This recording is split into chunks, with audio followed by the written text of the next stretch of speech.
We've got a great interview in store for you today. My friend Anaya, who is one of our coaches inside our support platform, is here again on the episode to talk about her 3 big breakthroughs in the last 5 months and exactly how she achieved them. Welcome back, Anaya. Hi, thanks. Nice to be here. Tell us what these 3 big breakthroughs are that you're so joyful about. Well, I guess the first one is really starting to get on top of my knee problems, number one. Number two, I've been off medication since the first weekend in June with no problems. And number three, I guess really for me is just increasing resilience, physical resilience, mental resilience, which is, of course, as a consequence of having all these challenges. That's how we build it. So, yeah. Yeah. Awesome. Okay, well, let's get straight into it and we'll respect people's time who are watching or listening to this. Tell us what you did for your knees by first of all describing what state your knees used to be in and the sort of evolution that they went through. Right. Okay. So I had a period with my knees where they were both, I described them as both being swollen like the biggest potato you could possibly imagine. They were massive, like the biggest bit on my leg, pretty much. And I couldn't straighten them. And I also couldn't bend them. So I really had probably only 20 or 30 degrees of movement. So I couldn't actually walk for around 6 months without the aid of crutches, or pretty much I was doing the Zimmer frame shuffle, which I think people will probably be able to relate to. So there wasn't a lot that I could do. I didn't have the strength to sit down without falling into a chair like a 120-year-old. And I also had to have help standing up because I just didn't have the physical strength to be able to stand up on my own. So pretty dismal state of affairs, really. Yeah. All And right. Let's hear the evolution and what interventions you underwent. yeah, so obviously I found the Patterson program and I realized that I had to get moving. And so I got moving. And when I had to teach myself to walk again, which is, if anyone has done that, it's a really energetically draining thing to do because you mentally have to think literally 1 foot, 1 foot. So it takes a lot of time. And because I relearned to walk again with limited mobility, what it meant is that I wasn't developing functional movement patterns and I wasn't using my kinetic chain, the chain of muscles that are involved in walking adaptively or properly. So that comes in down the track. So basically I got moving. I started off cycling backwards because I couldn't cycle forwards. And I had to put the seat right up because I didn't have the mobility to be able to sit on a bike with the seat at a proper height and cycle forward. So I did a lot of cycling. I actually did laughter yoga while I was sitting on my bike cycling. And that for me was really great because laughter is a really effective pain reliever so that I could cycle and laugh at the same time. And it kind of drew my attention away from that. And when you're laughing, you're also telling your body everything's okay. So it allowed my body to sort of calm down and to, circumnavigate that pain response, which occurs even when you're not actually doing any damage. And so that's really important because when you're rehabbing, we become quite sensitized to pain, don't we? Because we're quite used to experiencing it. And I don't know about anyone else, but I'm pretty pain averse these days. I'm not really into it. It's not, I definitely don't choose it. But sometimes your body still has that pain response. So when you try to do something new, your joints are like, whoa, hang on, no, painful, painful. And so you have to really get discerning about the pain that causes damage and the pain that is just a neural loop. And I'm definitely exploring that at the moment, with the rehabilitation and strengthening stuff that I'm doing at the moment, my knee's like, hang on, we haven't moved like that for a while. I'm not sure about this. But as soon as you do it a few times, you'll find the pain settles, everything's okay. So I did a lot of movement. I found what worked for me, and what worked for me was really a lot of walking, forwards and backwards. Cycling, yes, initially backwards, now forwards, and on a real bike. And swimming is actually really good for me as well. I started off with flippers, partly because I'd lost so much body fat. I couldn't stay on top of the water without them. I would just sink. So I've actually had to really swim again as well, because my body composition's changed quite a lot.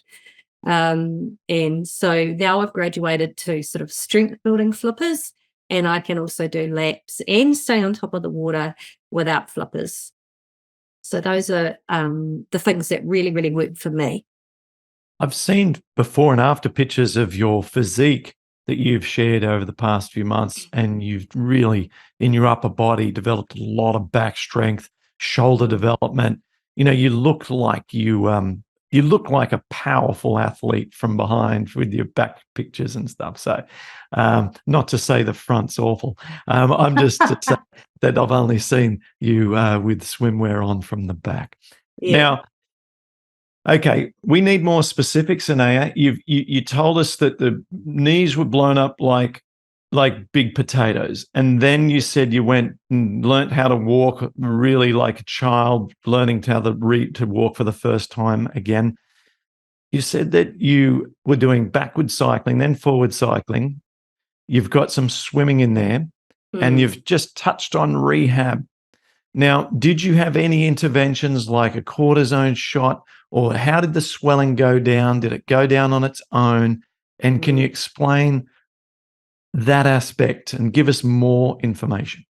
Yeah. Well, when I first went to the rheumatologist, which was after a Baker's-assisted rupture in one of my knees, which ironically is my good knee now, he was like, well, methotrexate, 20 milligrams, steroid shots in each knee. And when you get diagnosed, you're like, and it was all too much for me. So I didn't have the steroid shots in my knees at that stage, because I couldn't make a decision. I was in total shock. And I think a lot of people can probably relate to that. So it was just too much for me to make the decision right then and there. And I didn't realize really how unwell I was at that stage. So I did a lot of rehab first, and in my right knee, the inflammation just persisted a little bit. It persisted a little bit. So mid last year, just over a year ago, I ended up having a steroid shot in my knee, and I also had I can't remember what it was, maybe 20 mil of fluid drawn out, which is quite exciting. I quite vicariously very interesting. And of course, I got a lot more mobility just from having that much less fluid in there. So that really did settle my knee quite a lot.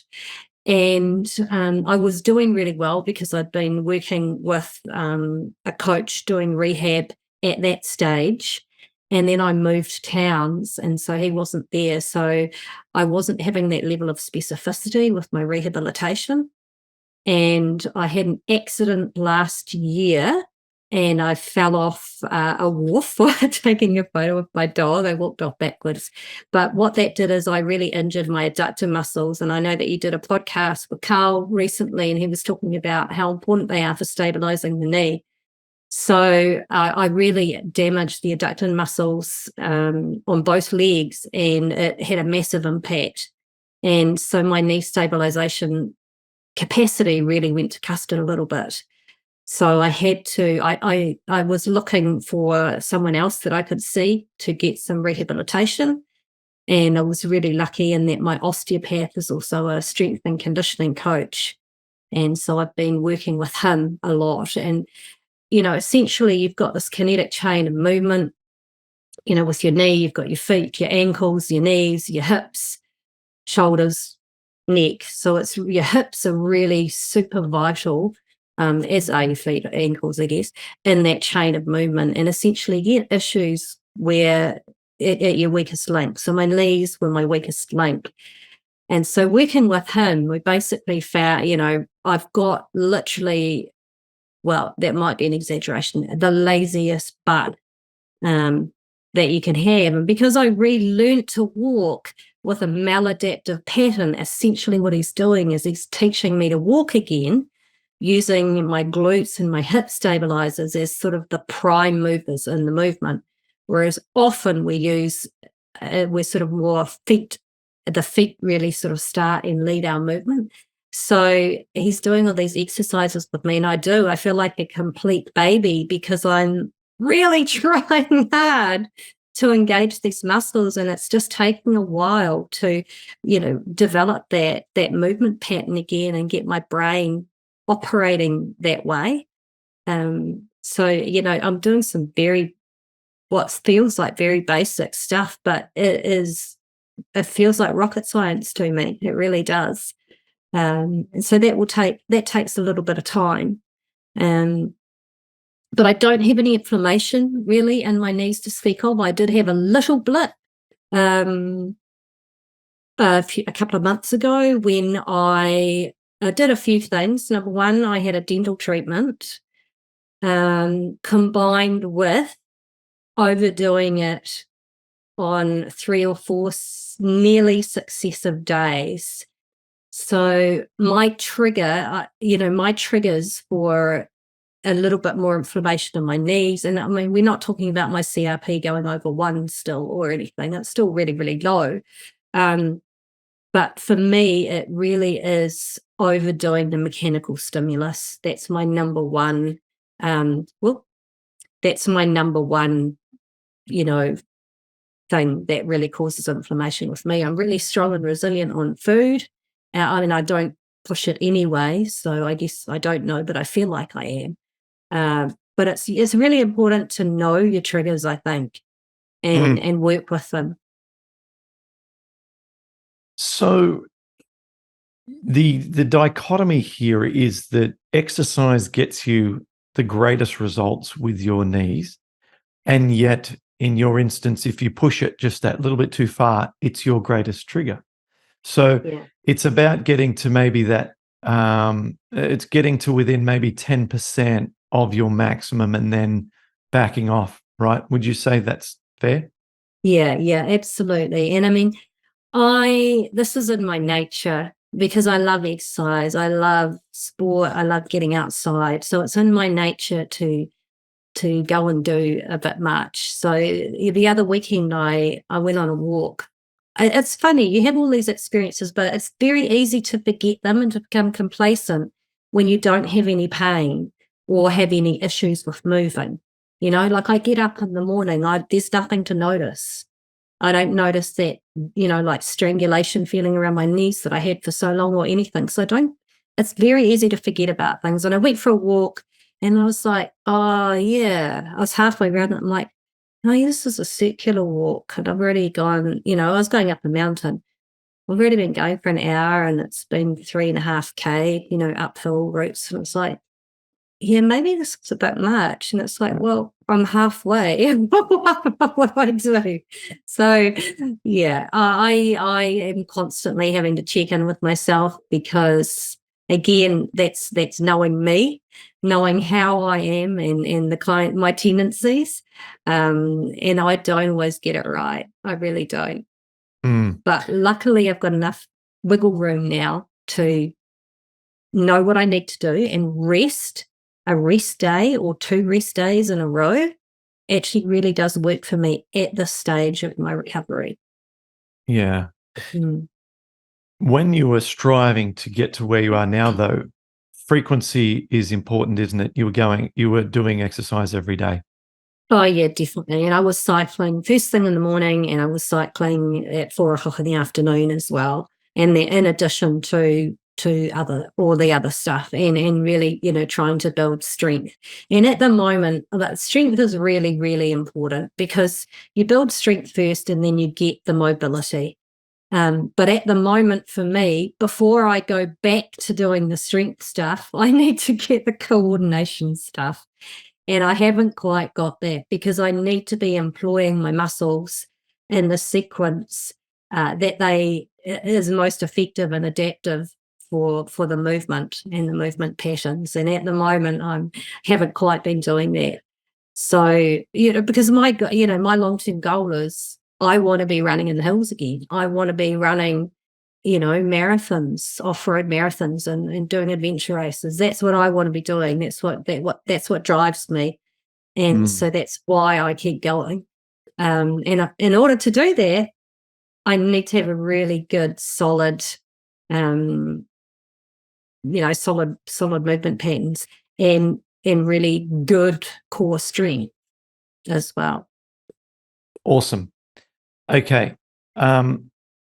So to summarize, the approach that you've used with your knee was to basically start from the absolute worst possible case, double swollen knees, and then begin to walk again, begin to backward cycle, forward cycle, start swimming. And then you went through physical therapy almost through the entire time where you're working with a coach to assist you to build strength. And with strength comes range of motion. And so you've then been able to get to a point now with one steroid shot out of the two knees. The other one didn't need it. You've been able to get to the point now where both knees are symptom-free unless you push it a bit too much by, walking multiple miles up and down hills, in which case 1 to 2 days then resets it to no pain so that you're waking up with no issues in the morning. It's an incredible turnaround. Yeah, I guess so. It feels like it's taken a while. I would add that my other goal is to be able to sit on my heels comfortably. Which is quite a contrast to running this far and being able to sit on my bum. It's taken a lot. And I think the other important thing with that is, learning to discern what pain means. Yeah, that's a great insight. And recognizing that you've got a neural loop for pain because you've become hypersensitized to it. And one of the things that we can do when we get unwell is we're constantly scanning for where pain is. And that essentially makes the brain even more hypervigilant towards looking to it. So it's really trying to move away from there, focus on what's going well, what's happening that is great, the improvements that you've made. So you've got a real health focus. And that's what I really try to have, is a real health focus rather than an illness focus. I know all this stuff's going on, but if I choose to focus on that, that's my world. That's what my world exists of. I'd rather have a health focus and focus on progress and improvements and what's next. Yeah, lovely. Okay, so thank you. For those of you who are wondering, well, where can I start? If you're already a member with us, then you can find the lower body workout. We have not only the PDF images and descriptions and reps for each of the exercises for your lower body, which is centered around reversing inflammation in the knees. But there are also videos that one of our much loved members, Aljona, has put together. She has filmed herself doing each of those exercises for the lower body and the upper body. So these are inside your course materials if you are a member. So thank you, Anaya, for talking about your knees. Let's talk about how you came off medications, please. You first of all tell us, are you on any at the moment? And then talk about which one you were on and how you came off it. Right. Yeah, I'm on no medication whatsoever, no painkillers, no nothing. I don't need to take anything at all. Yeah. And so originally I was on methotrexate, which I chose to take with the jab because I had some side effects from the pills. So I was on 20 milligrams for a wee while. And then I dropped down to 15 and I was on that for quite some time.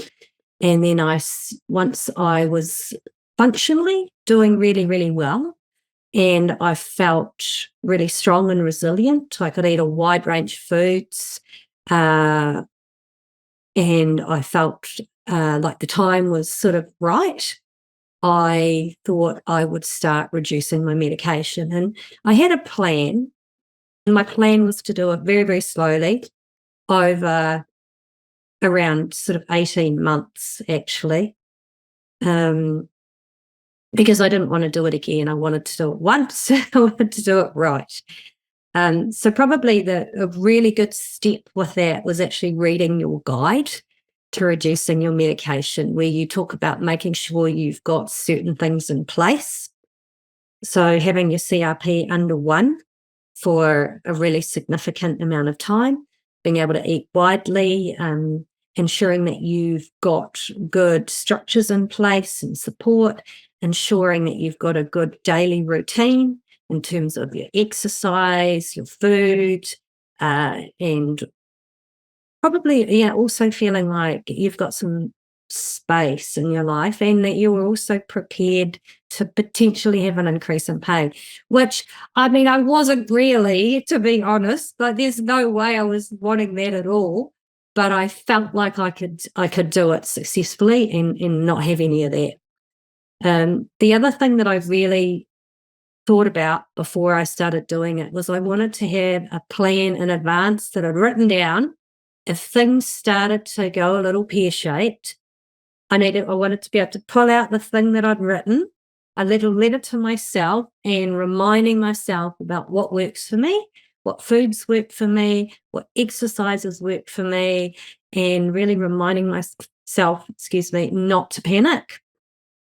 And because, when we have a little flare or something, sometimes it puts us back into survival mode a little bit, and we develop catastrophic thinking. Oh, what am I going to do? How long is this going to take? Oh my goodness, this might take months, to so on and so forth. And to be fair, actually, when my knee did come up, I was a little bit, whoa. But anyway, that's for later. So, and the other important thing is actually to really make sure that you aren't in survival mode, because there's no point in dropping your meds if you're still highly stressed and your body is still in survival mode. And so indicators of survival mode would be constantly worrying, feeling anxious, worrying about the future, worrying about the past, not being, fully present, that feeling of your brain being on like a rat on a wheel, the catastrophic thinking, various sensations in your body like restless legs, twitchy eye, symptoms of sort of sympathetic activation, maybe your heart rate's a little bit up, or blood pressure. And I think, it can take a lot. It can take varying amounts of time for us to settle and to be into that kind of restoration and healing mode. You want to really have been in there for quite a while, I think. Yeah. So, and then so you were so this is all the mindset and conditioning and preparation, and then what was the actual actions that you took to reduce the meds? Right. So I started alternating 15 milligrams, 10 milligrams, 15 milligrams, 10 milligrams, because I was I had the injection. You can only get them in certain amounts here. So in New Zealand, you can't get 12 and a half. So I did 15, 10. And my idea with that was I was going to do that and for sort of 3 or 4 months. And then if nothing had occurred, then I'll probably go 15, 10, 10. So 15, 10, 10, 15, 10, 10 for a while. And then I dropped it down to 10. And I stuck with that. I think I probably was on that actually for around 6 months, because I think we moved and all sorts of things were going on. So I stuck with that. And then I went 10, 10, 5, or 10, 10, 5, 10, 10, 5, 10, 10, 5, 10, 5, 10, 5. And then and obviously the 5 was not precise because it was a 10 milligram syringe. So I was literally just some out. So that I probably would necessarily recommend, but I didn't want to go and get the pills. I was sure I'd probably be okay with them because my stomach and everything's in a lot better shape than it was when I was taking them. So that I that would probably be definitely the most precise and intelligent course would be to get the 2.5 milligram methotrexate pill, so you can sort of do it that way, recognizing that they're not as well absorbed as the injection. So yeah, and then I went down to 5, and I was going to stay on 5 again for a few months, and then I was like, nah, I don't really feel like I need any of this at all, and 5 is a pretty low dose. So I just stopped taking it after I'd been on 5 for about a month. As you were tapering, did you Mm, notice any changes in your symptoms? none, none whatsoever, nothing. No. I wasn't, the other thing I did when I was tapering, which wasn't, again, the cleverest thing, is I was actually working a lot more. So that was quite a challenge physically and emotionally, I mean, in all sorts of ways as well. So I did have some sort of, stress stuff happening. So what I did really in response to the stress stuff was one of the things that really works for me is laughter yoga. So I got on my bike again and I was doing my laughter yoga because it really sets me up for the day, and I feel really resilient and strong. And, it just, you because your brain doesn't know the difference between fake laughter and real laughter, right? We've talked about this before. So you have all those wonderful feel-good cocktail of hormones and neurotransmitters dumping into your body and making you feel really, really good. So when I'm feeling like that, I feel a lot more robust and resilient in all ways. So that's really, really very, very helpful for me. And it just, you just approach life more joyfully. So stress is just sort of water off a duck's back. So I definitely had to employ some of my go-tos for sure. And I think one of the other things with chronic illness is when stuff happens, sometimes we feel like our bodies have let us down and we stop trusting them. And so it was really important for me to trust my body and to know that it's always doing its very best to get back to a healthy homeostatic state, and to really, my job is to back my body. My job is to do everything that I can for it in terms of nutrition and movement and kindness and, positive feedback and reinforcement to help it do what it really wants to do, what it's designed to do to the best of its ability. And so, yeah, just really trusting it. Awesome. Well, over the years, I've watched you. You've always had this very, very, very detailed feedback loop between what you're observing, what you're feeling, what you're expressing, what actions you're taking, and it's like your existence as a unit between mind, emotion, and body is very, very dialed in. You have this, constant feedback loop that you're always really acutely aware of. Mm, And you have this very, very advanced observation skill of how you're feeling, what your body's responding to, and you've had that dialed in since day one. So mm, you're quick to learn what's working for you. You're quick to know what's not. You're excellent at manifestation and setting goals for yourself and achieving them through visualization and interventions to affect your mood positively. You've got this wonderful package, and this I see is a very, very strong asset that you have that not a mm, lot of us have. mm. Yeah, thank you. I mean, it's always been interesting to me, the mind, body, spirit connection. And that's really what my life has been about. It's been really exploring that and working with that. And also this idea that this is maybe not happening to me, but it's happening for me. And so I want to take the learning out of it. I want to take the lessons out of it and really embrace that. And yeah, it's not always fun, but I love learning. So chronic illness is a really good way of learning a lot about yourself. I mean, I'm not signing up for any more chapters in that particular thing, but I am really grateful for what I've got out of it, for sure. Yeah, Tell and us how I you've always become. believe I can heal too. I really don't believe this is something that I have to consciously work with for the rest of my life. I believe I can get better from this and not be thinking about it at all. And I'm still going to keep up my good habits and things, but I believe I can recover fully. And that's crucial, because when we Mm, do mindset strategies sessions inside our coaching, we find that some people have these deep affirmations that they tell mm, themselves subconsciously, like, I deserve this, or I'm never yeah, going to get better, or this is just how I am now, or my mm, mum had it, so I'm going to have it, and that's the yeah, way it is.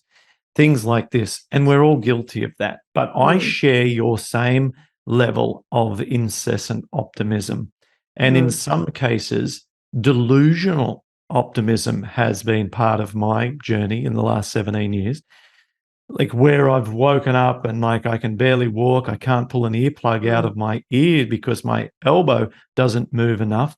And I mm. say to Melissa, oh, it must have been the avocado yesterday. So what I need to do now, and she's looking at me thinking, you should go to the emergency room. And I'm in a dialogue about what I've discovered enthusiastically. And Mm, so, yeah, it takes, it's your interpretation, and a lot of it's sort of your upbringing and all this. But anyway, I wanted to share that observation about mm, that. And I think that really works for you. Now, let's get on to the last portion of this, and that is resilience. So we mm, all strive for resilience in our diet, in our physical activity that's required, and our resilience mentally to problems and setbacks. Can you tell us about how you've established this for you? Oh, right. So for me, probably the most helpful thing is to think of resilience like it's a muscle, right? Muscles only get stronger through use. The more you use them, the stronger they get. And there are lots of different ways of exercising them, and there are lots of different ways of moving them. But every single way that you use makes them ultimately stronger, more flexible, more adaptable, more able to move and contribute. And so, resilience is not something that you just suddenly have. It's something that you develop and you grow and you learn, really. I think it's also something that we don't always give ourselves credit for. So, for example, we might have a whole lot of stuff going on in my life and, saying, I don't know what to do. I'm not coping. And it's like, well, you're here, you're, you're here, you are coping. You've got this far. How did you get this far? And we forget just the what resilience looks like, what it sounds like, and what it can feel like. And we only feel the lack of it when we're really, really super, super, super challenged. Can you give us some examples of how you are now more resilient? Oh, well, I think I just don't worry about the small stuff so much anymore. There's a whole lot of things that I've just put in the really not worth worrying about basket. Um, Chronic illness, of course, makes you really have a look at your priorities and get really, really clear on them. And so being really clear on your priorities and your values and engaging with that enables you to be more resilient, because it enables you to make sure that your life is really in alignment with what matters to you. And then all the other stuff that's not in alignment with that can just really, really fall away. So, for example, for me, my health and well-being is number one. It guides my decisions about what I say yes to. So I won't say yes to 3 days in a row of teaching, for example. It's too much for me. It takes me too long to recover from. It's not in my best interests. It's not good for my health and well-being. So, and every now and again, I might say yes, and I'll be like, "No, I didn't really want to do." I said yes because I could say yes rather than I wanted to say yes. So, yeah, just really important to remind yourself what is most important to you, and then make sure that the decisions that you make are aligned with that. And yes, every now and again we make a decision that isn't, and that's okay. When that happens, you being resilient means that you're also able to engage, your kind and compassionate self that says that's okay. We all mess up, and just be really gentle with yourself. I like that insight that resilience can be making smart choices so that you're never putting yourself in a position where you are going to be vulnerable to a setback. So your Mm, resilience in part is coming by avoidance of precarious scenarios or potentially problematic scenarios. That's good. mm, We spoke earlier to help answer this question with you about how you used to wake up and there was tightness in the knee. Now you wake up and there's no pain in the knees. mm, So in that way, your knees have become much more resilient. So I'm mm, sure that if you, for example, take a misstep as you're walking along, mm. there's a pebble or a rock or something, and you accidentally step on it, it's not going to ruin your week, right? No, If you do that yeah. now. Yeah. Oh, well, I fully cracked off my bike last week. It was a big one. And my bike was on top of me and everything. And my husband was there taking photos of me. Right. Whereas a year ago, if that would happen, he would have been racing towards me, taking the bike off, pulling me up. Are you okay? Are you okay? And wrapping me up in cotton wool and making sure I was all right. But no, he was laughing his head off, taking a photo. So that's resilience. Yeah. Right. And the Yeah. fact that I could laugh about it too. And I wasn't like, oh my goodness, what have I done? And Mm. that's resilience. That's what it looks like. That's what it can sound like. And yeah, absolutely what it feels like as well. Getting up in the morning, no pain, no stiffness. Mm. Not physical one's a really interesting one actually, because often the changes, you don't notice them unless you're paying attention to them. Because when everything's going really well, it can be very easy not to notice the absence of a symptom. And that's why I really, really like to write down my small wins, because I'm attending to what's improved, to what's good, to what I want more of in my life. Otherwise, it just sort of can, just sort of not even be swept under the carpet, because you don't even know it's there to sweep it under the carpet, but we just don't notice it. We don't notice the good things. Love that. Made a note of that one myself. So fantastic. And then we also develop more resilience through our diet. What we find is Mm, that the more diversity that we're able to tolerate, it's like we're teaching our digestive system how to read more advanced mm, books. And then mm, when the book gets put in front of them, and it's a very difficult book, the gut has been able to handle this mm, in the past, and mm, we therefore don't throw a tantrum, get mm, upset, and create systematic or systemic problems. mm, Likewise, if we're able to eat a large diversity of foods, it's more likely that we're not going to be susceptible to a little bit of oil at a restaurant mm, or some, gluten in a soy yogurt or something thereabouts. Mm. So this is how we can become more resilient. Just continue to advance ourselves in the diet, in the exercise, in our, like you said, the environments that we put ourselves in to become smarter. And we can live in society like a real human. Yeah, absolutely, absolutely. And, along with that too, is we hadn't really spoken about this, but emotional resilience.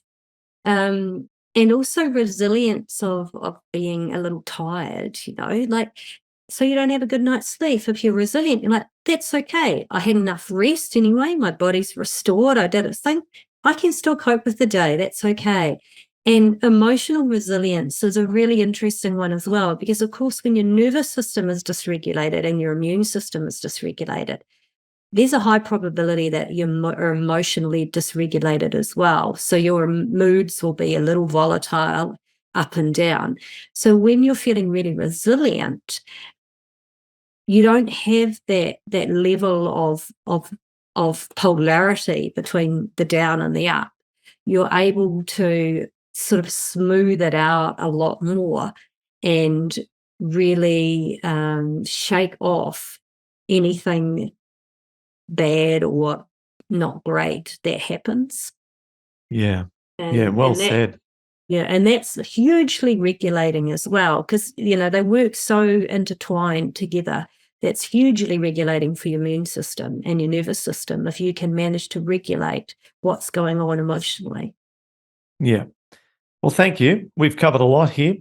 I'm very, very happy to get all the details here in one full account rather than just snippets working with you online. So thank you for sharing about your improvements with your knee, which sounds absolutely great now. Coming off the meds, you've been off that for 5, nearly 6 months. No setbacks, no symptom increase when coming off them. You're pain-free, drug-free, back to maximum energy, which was the mantra I set for myself way back in about 2008. And I said that every day like a crazy person with a little jingle. And you've done that, which is sensational. And you've become more resilient and you're forever working at your mission. So congratulations. Well done. Keep up the great work, Anaya. And thanks for being on this episode. Thank you. Thank you very much. And also thank you for your mantra, because I did adopt that and steal that and say it thousands of times as well.